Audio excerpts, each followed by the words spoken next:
Hello, folks, and welcome back to the podcast. I'm your host, Joe 2 Love, as we're on the road continuing on to Double or Nothing.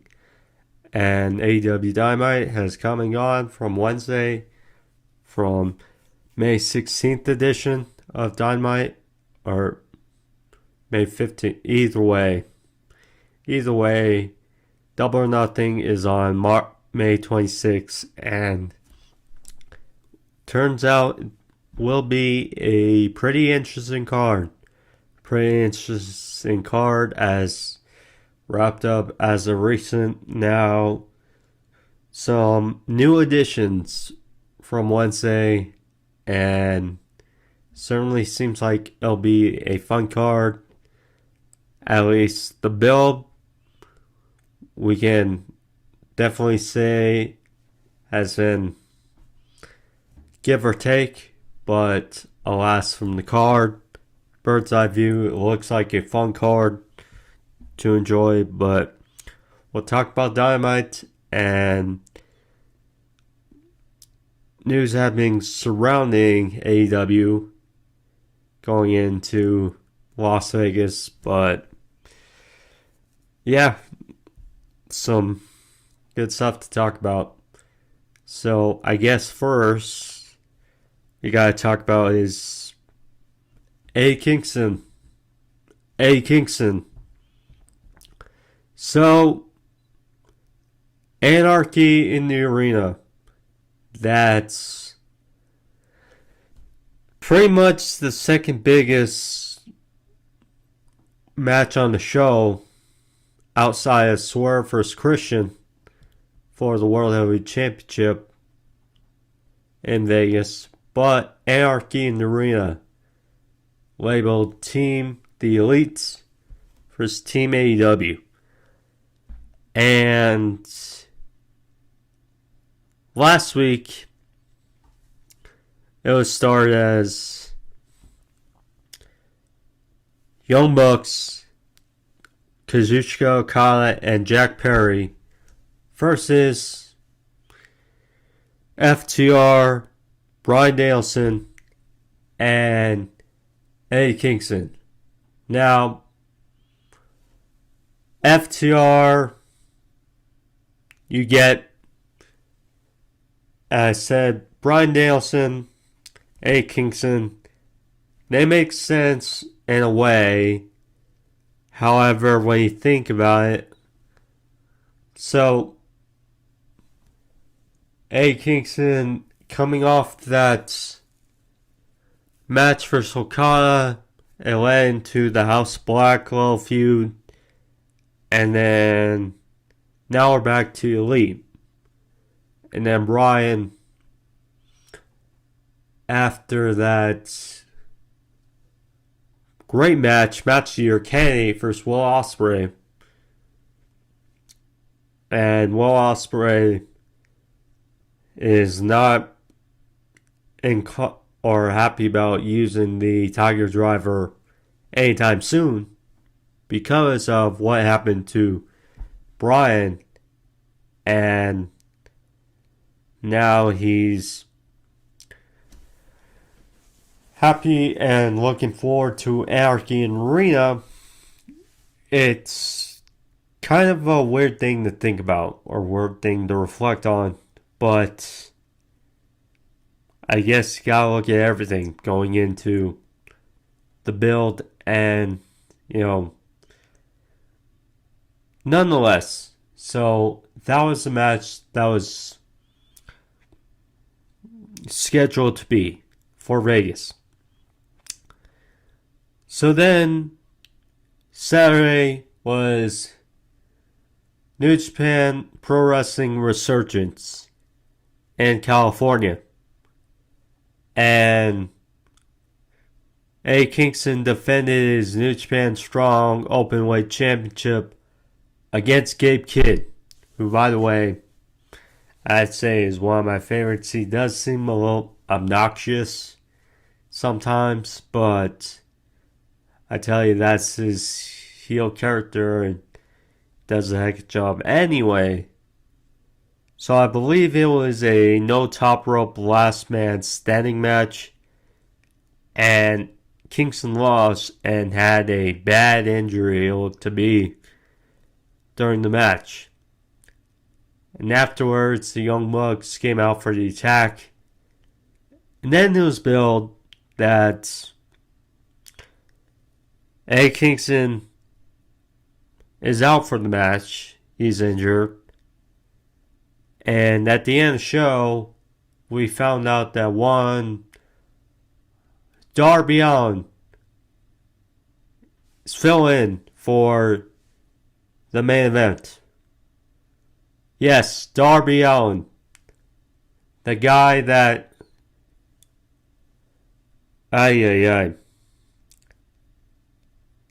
The guy that was gonna climb Mount Everest, took that huge spot through the glass at Revolution, broke his foot against Jay White. Thankfully, in a way, did not climb Mount Everest this year. Apparently got hit by a bus not too long ago. And now he's going to be taking part in Anarchy in the Arena for Team AEW versus Team Elite. Now, first of all, well wishes to Eddie. I mean, it sucks. Another injury for this roster.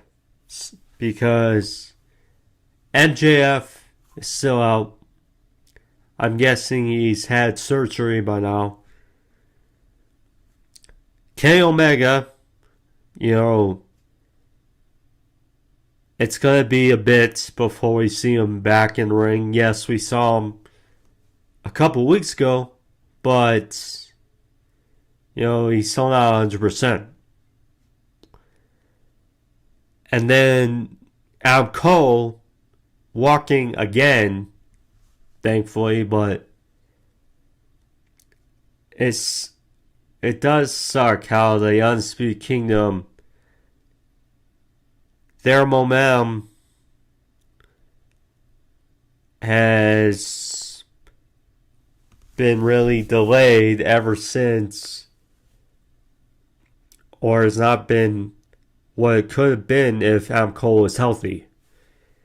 So, yeah, I mean, you got those injuries. And then Powers Hobbs, they announced he suffered an injury as well. I mean, now Eddie Kingston, it's just a blow. But, yeah, so Darby, after a fun match between Kazuchika Okada and Dax Harwood in the main event, Darby Allin emerged to help the rest of Team AEW in a battle against the Elite. And see, again, like Eddie and Bryan, it makes sense in a way, but there's always a but. So, last time we saw Darby wrestling was against Jay White. And, it was presumed that, okay, Jay White versus Darby at Big Business, and the last match we're going to see Darby for a while before he's going to climb Mount Everest. Last he broke his foot. Thankfully he did not have to climb, and then after that, but Darby's not back. Yes, it does make sense that because of the Bucks being Sting's last match, and it's does make sense. But, considering that Bryan just came off of and now Darby, now being thrust into this anarchy in the arena, it's strange. Now I get it with the injuries and also Hangman dealing with his personal issues. I'm sure some thought that it would be Hangman, but alas, his personal issues have kept him out since Revolution, and then again, still hope for him for the best with whatever's going on. But clearly, this kind of match feels like just like squished together, like it's make do with what they could have. The thing is,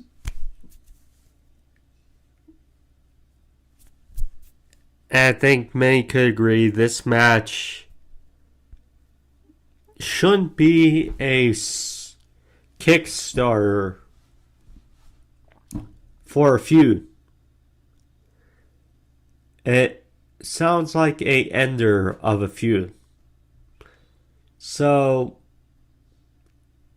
it is interesting to see how they develop this feud after this, because like, okay, you have this, we had Sam Stampede at Allin, Blood and Guts, who knows, probably gonna be after this in the summer, and then it's just like, we'll see. We'll see how it goes, but nonetheless, it should be a fun match, good turnabout, we'll see.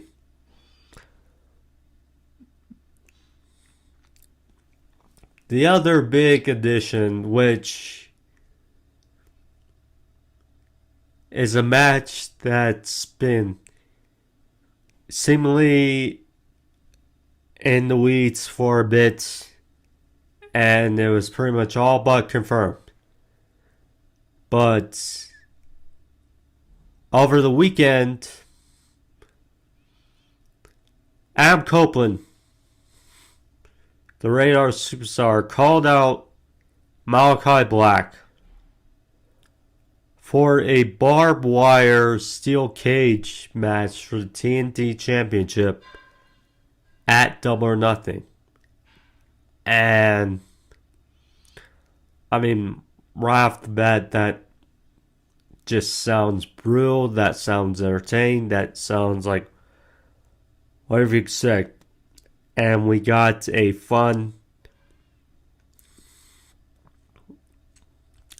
filled match for our fun-filled segment with the House of Black and Adam Copeland during the show, which, it definitely sounds great. And Malakai Black, it's been a while since he's had a singles match, and him challenging for TNT Championship, it's an interesting dilemma and situation. Alright, so now with that intro and stuff out of the way, let's get into the festivities and all that of AEW Dynamite, shall we? Let's get into review. But before I do so, thank you all for joining me. Gotta say, have already clicked that subscribe button, please do so in the corner if you haven't already. And let's get the show on the road, shall we? So, to start off the show, we had Jon Moxley and Bryan Danielson versus Jeff Cobb and Kyle Fletcher. Match, I'll be honest, the first part was conflicting, if anything. I mean, Jeff Cobb. So we go right into Jon Moxley's music. We see him come out, and then all of a sudden, Jeff Cobb, Kyle Fletcher are already in the ring. Don't even get a real entrance because of, crunching stuff in. My guess is it was supposed to be Powerhouse Hobbs, but he's injured. And said Kyle Fletcher. So, match was fine. So, it's beat down on the outside, and then Bryan Danielson makes a save. Bryan Danielson, music was playing for like a good few minutes while the brawl was happening on the outside. Kind of playing into the Anarchy Arena in the past. Whereas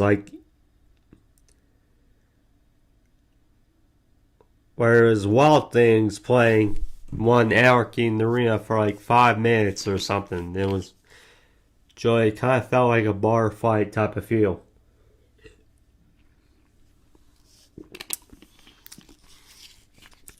So anyway, we get this match, start show. And it was fine. It's always good to see Cobb and Fletcher, Mox and Danielson. The real thing was after match. So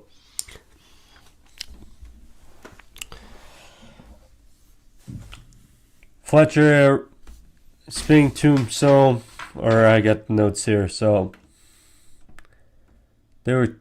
BCC was targeting Cobb's knee for a good portion of the match. Mox's suplex on Fletcher. Hot tag after a beatdown on Moxley to Bryan. Bryan hit Suicida. Fletcher hit a Michinoku driver on Mox for a near fall. Followed up with a twisting tombstone. Finally some offense from both.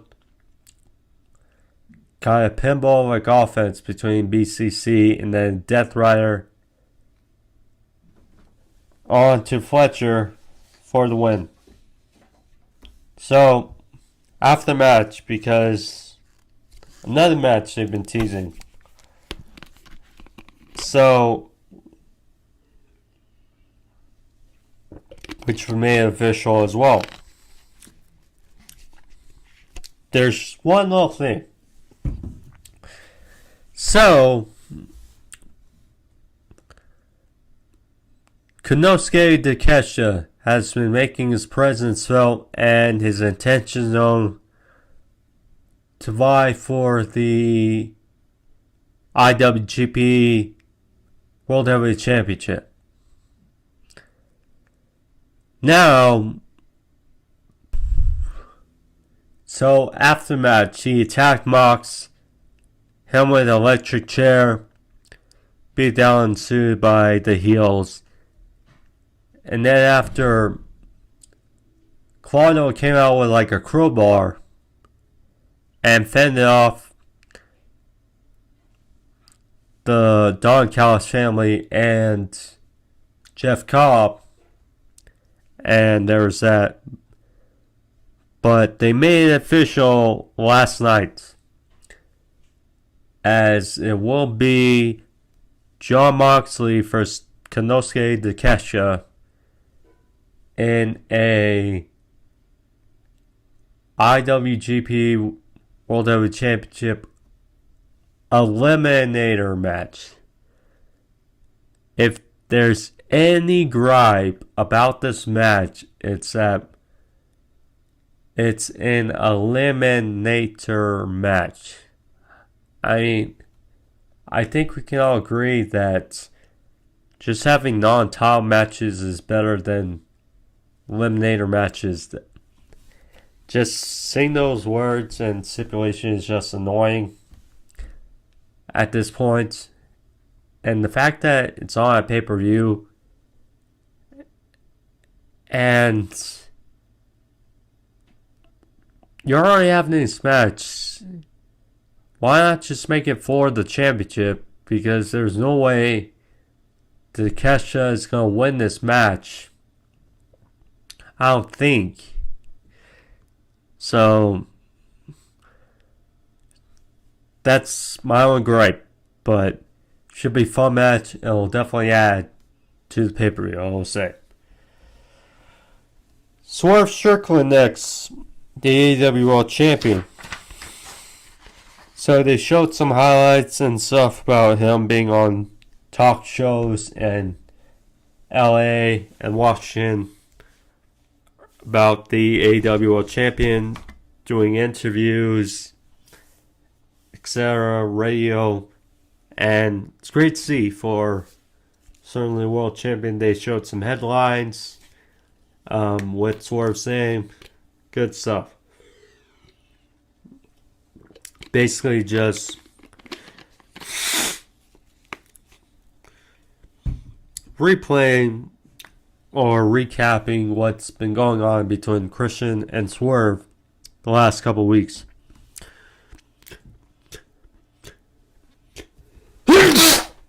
Excuse me.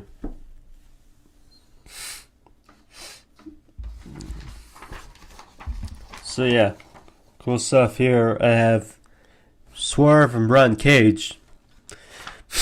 Well, leading into Swerve and Bryan Cage winning the show.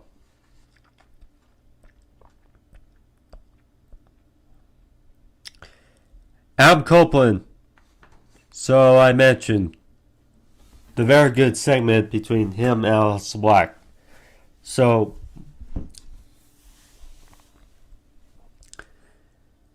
Copeland said that he was going to call out Malakai for basically an answer to his Double or Nothing challenge on Dynamite. So Copeland was making his entrance. He was on the stage. And then right after Justin Roberts said Adam, and about to say Copeland, we see a big attack on Copeland by Brody King and Buddy Matthews on the stage, and thus entering towards ringside, and then towards the ring, Malakai Black followed suit. So Black was just snickering, being the conniving heel, talking about this facade that Copeland's been parading around. So Copeland was down, asked Buddy Matthews to get Copeland's wedding ring. So picked him up, and as Matthews tried to get the ring, Copeland was obviously, resisting, or trying to fend off, and he was getting choked out by Big Brody King. So they took off his ring, and Black put it in his pocket. And as he was getting beaten down, Kyle O'Reilly, who challenged for Copeland in a fun match on Collision, tried to make a save, but too little too late. And he got the end roundhouse kick from Malakai Black. Flyer, fruit fly, whatever it was. Anyways, so it was a bad end for Kyle O'Reilly, and as House Black stood tall and they walked away. Cool stuff. Good segment. So they highlighted the match at Resurgence for Eddie Kingston and showed the post-match beatdown on Eddie. And cut back to Elite backstage. And they said, well, sorry for happenings around Eddie Kingston. Seems like he might not be able to make it to Double or Nothing. So Jack Perry was like, okay, well, I guess it's not going to be 4-on-3 unless you guys want to forfeit. So then they cut to Okada and said, Dax, see you soon. I hope you're ready, bitch. And then basically kiss his finger, and that was that. So then after the commercial break, they cut to FTR. That's the things, you know. So they cut to FTR, and they said, well, they think they found someone worthy to be that fourth member, fill in for Team AEW. Like, just like that. Just like that. So, next up, the Young Bucks versus Matt Sydal and Christopher Daniels. If there's another big gripe on this show, I mean, I just mentioned about the only gripe about Moxley versus Takeshita at Double or Nothing is that it's an eliminator match. Well, we got inconsistency as we had 3 champions. So, we had 3 champions wrestling. The tag champ are actually 4. So, we had the Continental Champion. That was a title match. We had the Women's Champion, Toni Storm versus Harley Cameron. That was a non-title match. It was labeled as a grudge match. But we had 2 eliminator matches. We had Swerve versus Bryan Cage, which was a fine match. And Young Bucks here versus Matt Sydal and Christopher Daniels, which, give or take,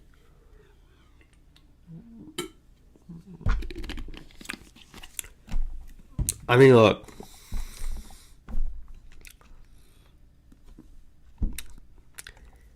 In Ring of Honor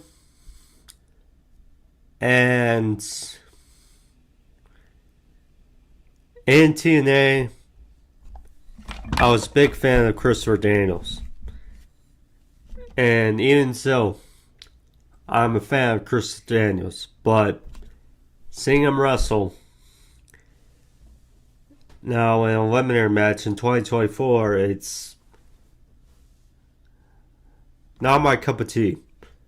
Matt Sydal, he's participating in some good matches at AEW. You know, yes, was also a fan highly of him in WWE and Ring of Honor. Him now in AEW. Again, him in an eliminator match, I don't know. Anyway, the Bucks won here, and with a EVP trigger. And what happened afterwards? So, Young Bucks apparently fired Christopher Daniels. Which, I mean, look, if we're going over the moniker of taking over the world,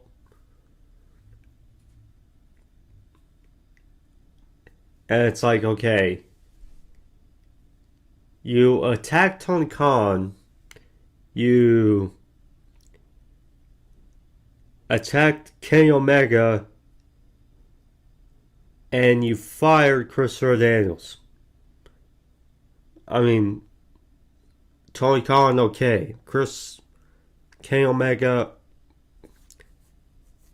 I mean, I get that Christopher Daniels is a part of talent relations, but I think many fans are looking at taking over the world and are kind of expecting maybe something else, something a little more as far as acts on AEW. I mean, I get you have the opening, change it, now you're kind of the bosses as Tony Khan's not there. So, I mean, it's like, and Kenny Omega, so it's like, but I guess people are kind of expecting more. Anyways, so there was that.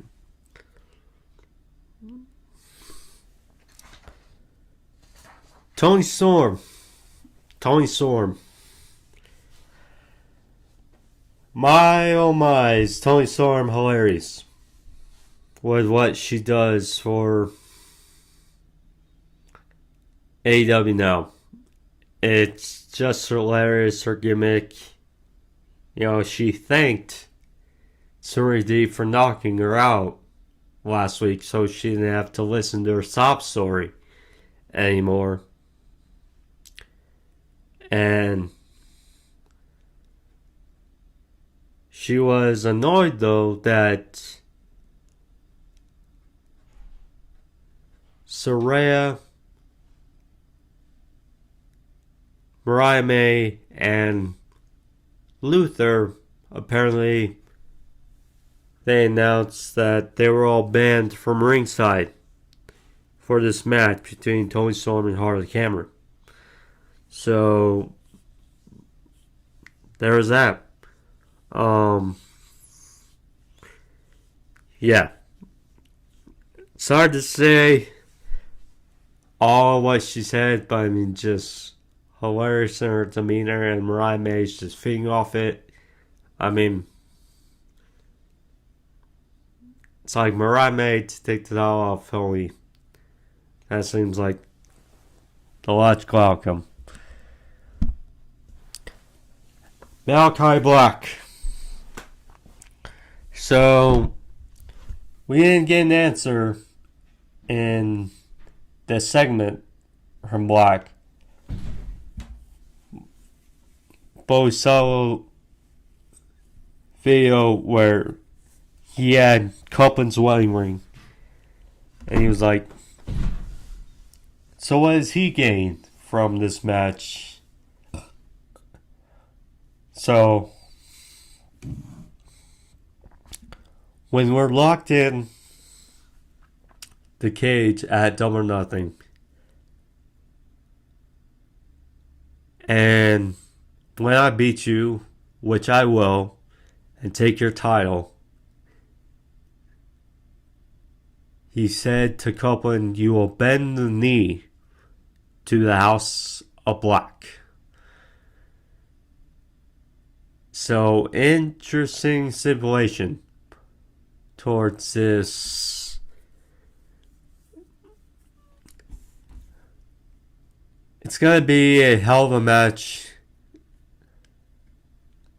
It's just one of those matches where it's like you don't want anyone to lose, but you're kind of hoping that Black wins, especially now.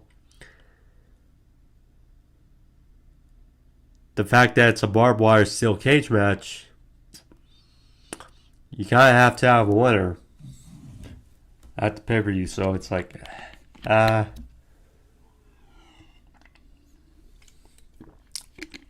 one match and segment I can tell people had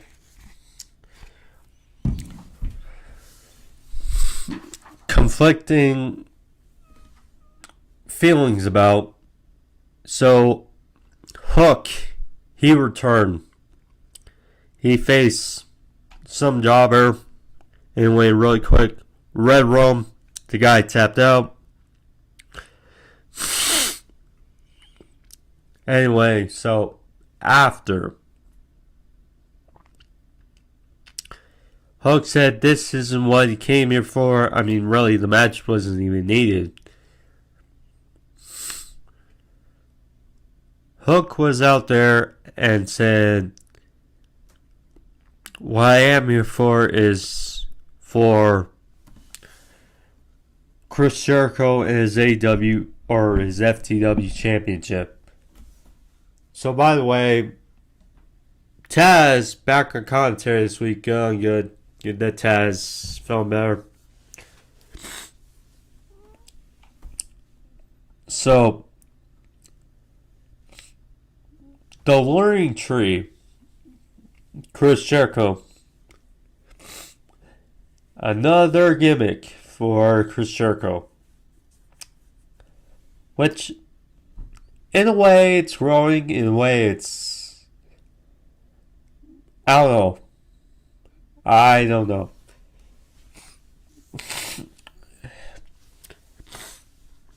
So, Chris Jericho's out there with Big Bill, and Chris is obviously playing to this,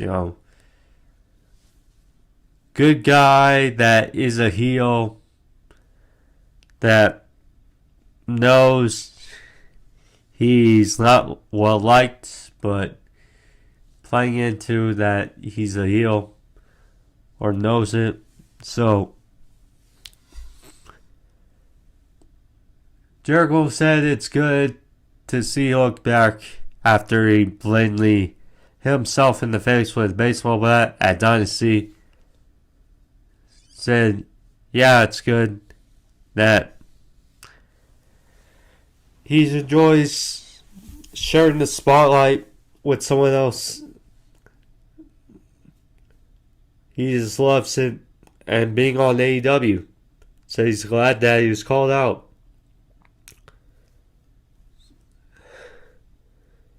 And we got please retire chants. And Jericho said, well, I know why you guys would want me retired because, I'd be in every wrestling Hall of Fame there is. But he's not ready to do so. So, Hook said that he's not ready to be he doesn't want to share the spotlight. He said he wants the spotlight all on Jericho as he beats him up and takes back his FTW championship right here, right now, tonight. So, Jericho asks if the fans want to see it. And Jericho's like, no, it's not a fighting moment. It's a teaching moment. So he said that, again, it's for the World Championship. And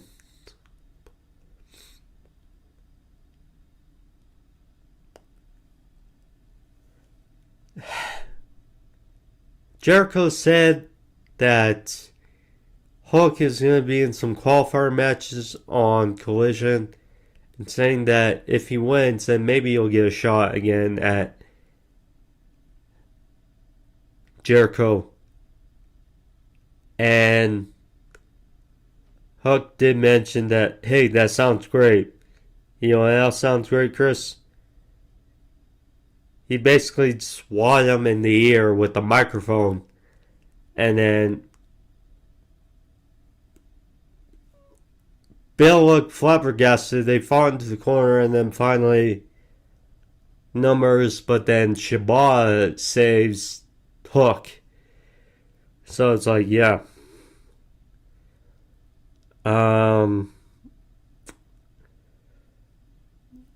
Do we really need qualifier matches for a title that, quote, is not a recognized title on a... this whole uncertainty around the FTW title, it's just not, again, I'm not a fan of it. Jericho is probably trying, but yeah. Anyways, hopefully Hulk wins it back and just retires it. Because I don't know why.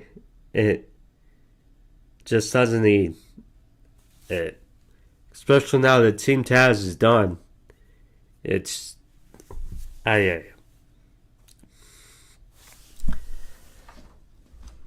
So next up, Hook, or excuse me, it just went from Hook.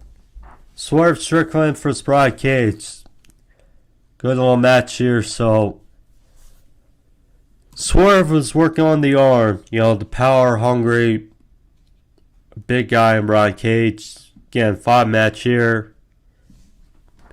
Just did not need to be a eliminator match. Simple as that. It's like we had a grudge match on Dynamite featuring Champion. That wasn't a title match. Just little things, anyway. Anyways, so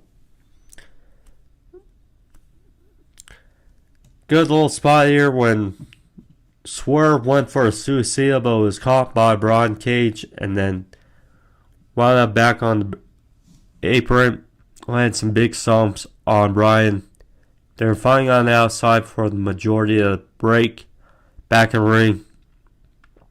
Swerve wrenched the arm of Bryan. Hit a flatliner. And then Bryan got some offense back in and then hit basically good power by Bryan. Press Swerve into the turnbuckle as they go to another break. So Bryan landed his signature, again powered by Cage. The big suplex where he brings his opponent from the apron to the middle of the ring. I mean, off the ropes, that's always fun to see. Then after a boot was exchanged in the middle of the ring, some strikes, followed a brainbuster by basically a deadlift brainbuster by Swerve for a near fall. Cage followed up a big knee, followed the F5, 4-2. Swerve hit a 450, but Bryan managed to kick out. Cage hit not one but 2 power bombs for near fall.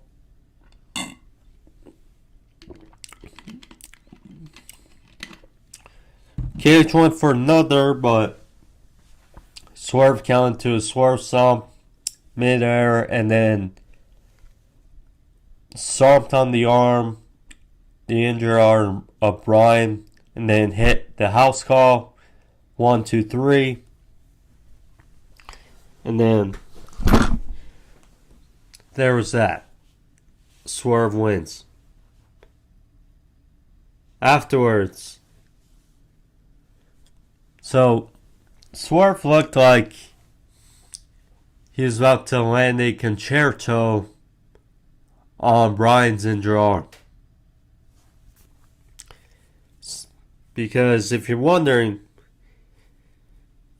Swerve basically hit a concerto to Leona on Collision. Why he was taken out, I believe they said something else about Khan.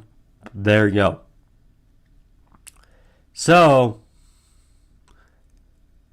aftermatch, so then we hear Christian Cage music.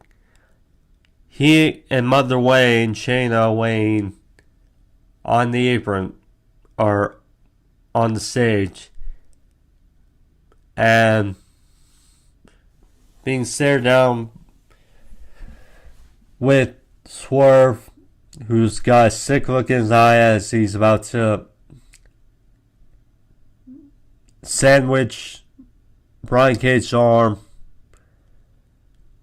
And Christian has a microphone, but kind of that dumb babyface nature. So, right from behind, Swerve catches a low blow from Nick Wayne, and then the attack ensues by Nick Wayne and Luchasaurus, and then Christian Cage and Mama Wayne stroll down, and yeah, beat down ensued, and then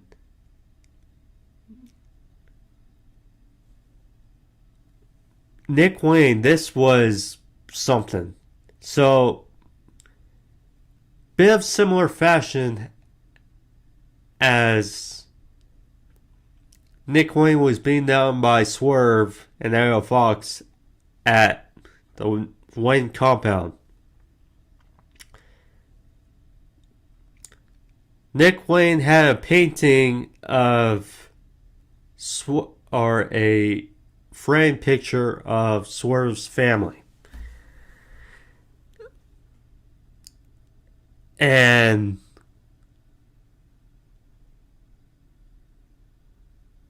Swerve took a big hit in the face by Nick Wayne from this painting and gave a big... Didn't really see it too much, but Swerve caught a big cut above his eye. I assume from the glass, and yeah, it's gruesome. Anyway, so Christian had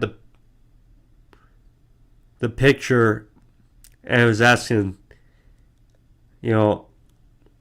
about his daughter and his apprehensive father, saying that, are you happy about his father now? And then he wiped the image all over Swerve's face, and then you could really see the blood. And blood of Swerve was on the painting, or on the picture. And then Christian said, tonight I took your blood. At Double or Nothing, I'll take your world championship. So then it's like, okay, so when Christian was announced #1 contender, they beat up Swerve. Took a dread from his hair. Last week, Swerve was beaten down by the former Mogul Embassy. And then, now, Swerve again on the receiving end of a beatdown and looking not champion-like. I get it, attack on Collision, but the problem is not as many people watch Collision as Dynamite. That's the thing. That's just the thing. Anyways, there you go.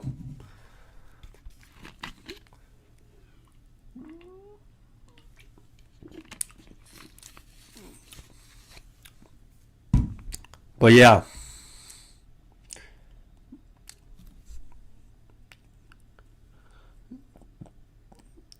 they're pretty much having Christian strong going into this match. Jeez, not much to say. I mean, I was already at the point where I'm like, Swerve had his moment and happy for him, but And more I see that if Christian won the title, more and more I wouldn't be surprised, or I would be more happy.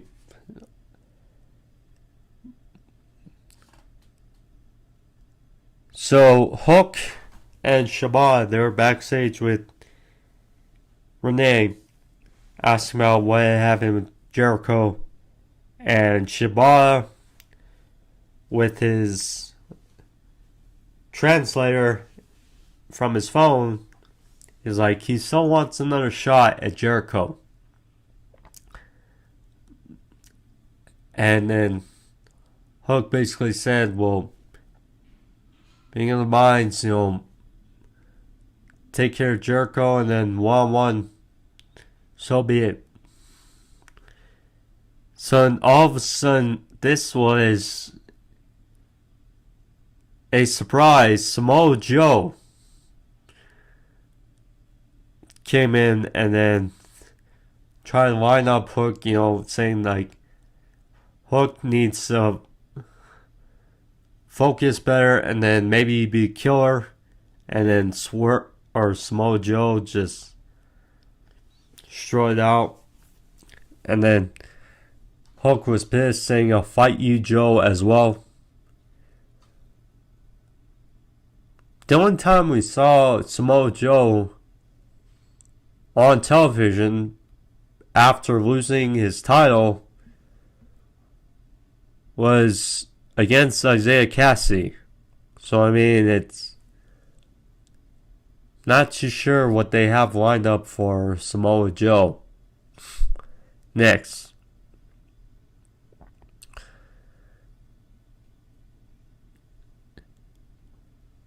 And then Shabbat said from his translator, saying that he's too big to be wearing a floral pattern. And that got a bit of a laugh about Taz, and yeah. Anyways, next up, Toni Storm versus Harley Cameron. So we saw Harley Cameron face off against Mariah May, and she didn't look bad.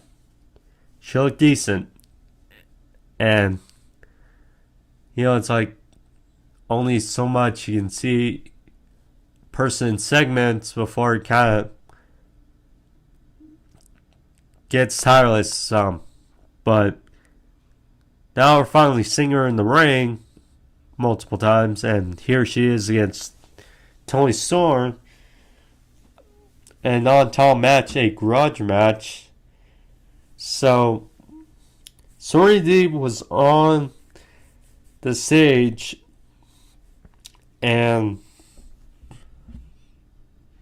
good for her. She had her flag viewing the match. So, but yeah, Harley Cameron again looked decent here. She had a eat defeat followed with a Shining Wizard before near fall. Toni Storm, although won here with a Storm 0, 1, 2, 3, got the victory. So good for her. Good for her.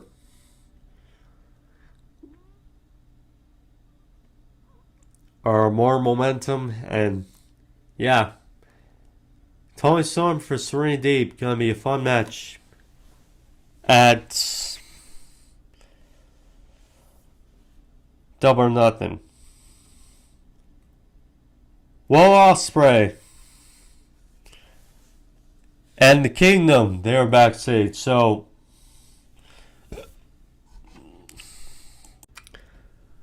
next up, so if there's one match I think I can honestly say got a lackluster of a build till Wednesday, certainly was this segment.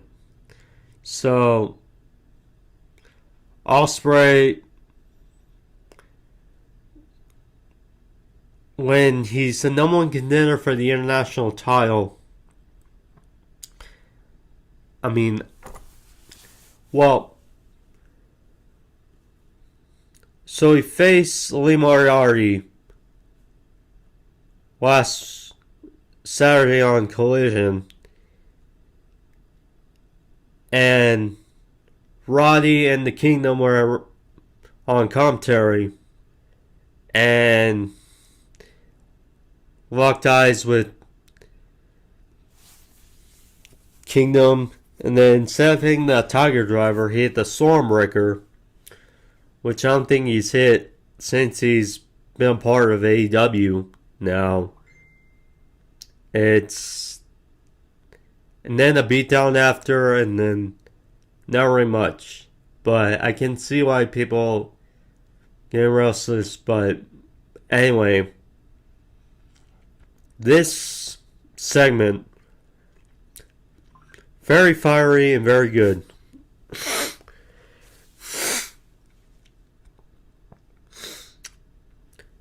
So Ospreay noted how he's upset with how comfortable Roddy is without that champ around him with the championship, because Ospreay said if he lunged forward with his hands on his throat, odds are those other three guys of the Undisputed Kingdom do something about it and attack him.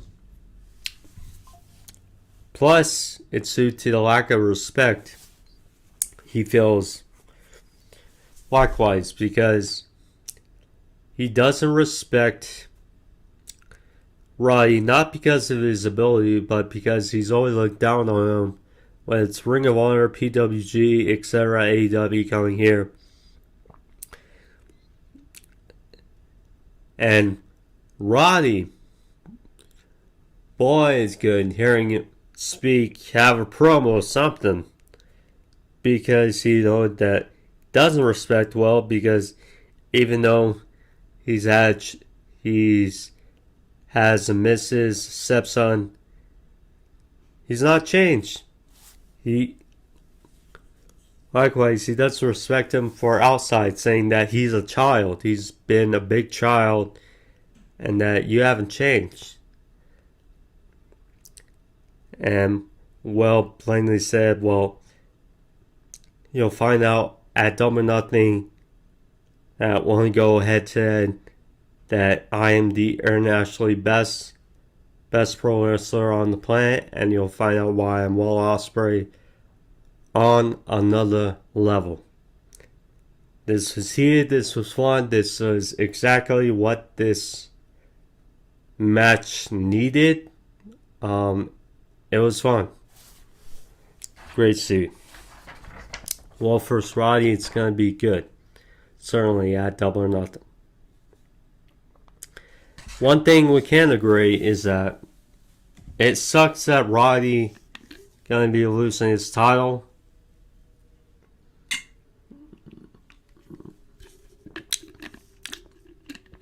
Because again, like I've said about the Undisputed Kingdom, their momentum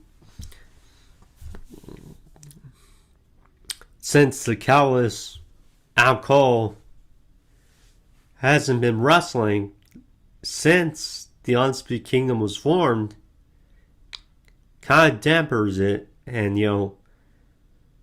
the booking of Taven and Bennett, Wardlow, and Roddy, even though he won the title from Orange at Revolution against Ospreay now, it's just dilemma right here. It's, yeah. Then to another really fun segment, we had Will Nightingale versus Mercedes Mone in the contract signing, which was fun. Willow sounded great.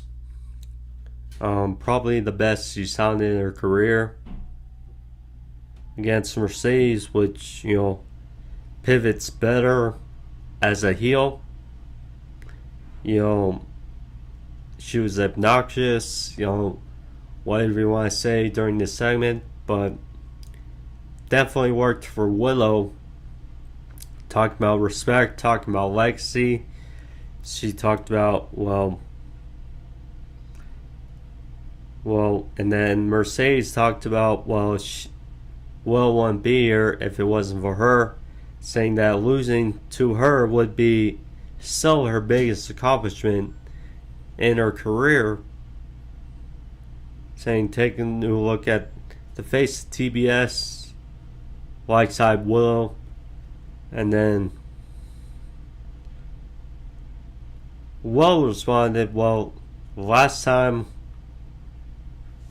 we faced each other and we're in the ring, I walked out a champion and you didn't walk out at all. Mercedes at the end, so Renee was monitoring this, and she took the cheap shot from Mercedes, did Willow, and Mercedes tried to blindside her with the title. That wasn't the case, as Willow then proceeded to give her a doctor bomb through the table, and great bump. I mean, if Mercedes wasn't clear before, she has to be now taking a bump through that table. Yeah, well sounded strong. She was ended segment strong, and there was that. Well, it's tough because now people are questioning with how Mercedes has been booked. And, Willow, with the way she's been looking now on basically the run of her career, it's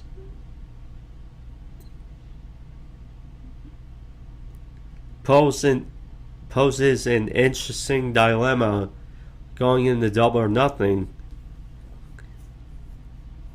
is if she should win or not, or as in Mercedes, should she win or not? Because, I mean, like a month ago, we were alluding that Willow is a transitional champion after being Julia. Well, has had some very fun segments where it's she comes out looking or sounding very good, and it's sound like a champion. It's I don't know. Now, it's certainly a question now. We'll see. Main events: Kazuchika Okada versus Dax Harwood for the International or Continental Championship. Fun, good match in the show. So, pick up towards the middle. So, Dax was following up. He hit some German suplexes on Okada. Okada countered.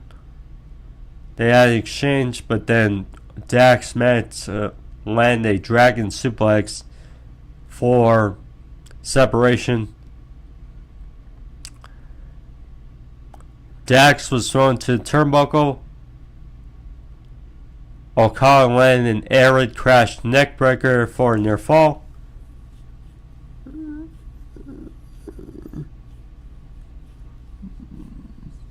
Dax landed a big lariat. Went for the slingshot Liger bomb that he does very well. Which, by the way, I talked about Dax's match a bit with Tommy Billington, the nephew of the Dynamite Kid, over the weekend. So, of course, if you want to tune into that, or my short up with that, was a solid match. Anyway, getting here. So, Dax was going for that same move, but Okada countered, rolled through, kind of jockeying for a position, but finally Dax countered for a near fall. Danielson locked in a sharpshooter, but Okada got out. They were on the outside, and then Dax looked like he was going to get Okada back in the ring. And then behind, the referee wasn't looking. So Okada, as Dax was trying to get in the ring, kicked the rope, basically a low blow. And then Okada landed the Rainmaker, 1, 2, 3, and Okada wins and retains the Continental Championship. Now,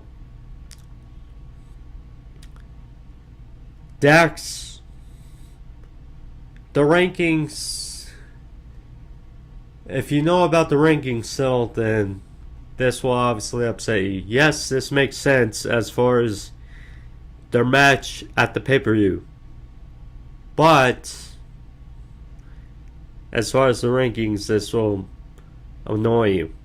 Anyways, this was a fun match, fun main event, good stuff here. So Young Bucks and Jack Perry were quick to come out for the attack. Stupid fruit fly. Anyway, so Bryan and Cash came out for the save, but numbers game. So finally we hear Darby Allin's music play, and Darby arrives from behind with a skateboard, attacks Jack Perry and the Bucks, and then prompts for a save. And then we basically have the fourth member of Team AEW announced. Another thing that I will say it's been annoying, so they showed the graphic literally right before, a little bit right before he came out, with the blank of the third, who would be the fourth man. And then all of a sudden, like, not too long after, Darby shows up, and then we have the updated graphic with Darby. It's like, So, again, hope Eddie gets better soon. We hate another injury to one that fans love of AEW, but yeah. Good to see Darby back after all that's happened to him the last couple of months. But yeah. Anyways, we'll see. But next week, Cobb show before Double or Nothing, but nonetheless, this was a solitude show. Good stuff. I'm definitely more hyped for Double Nut. I mean, I was already pumped about the card. I mean, yes, the build was left to be desired, but as far as just the card, looks like a damn good card. And invested for the card. Probably not as I was for Dynasty, but nonetheless, it's going to be a fun card, so we'll see.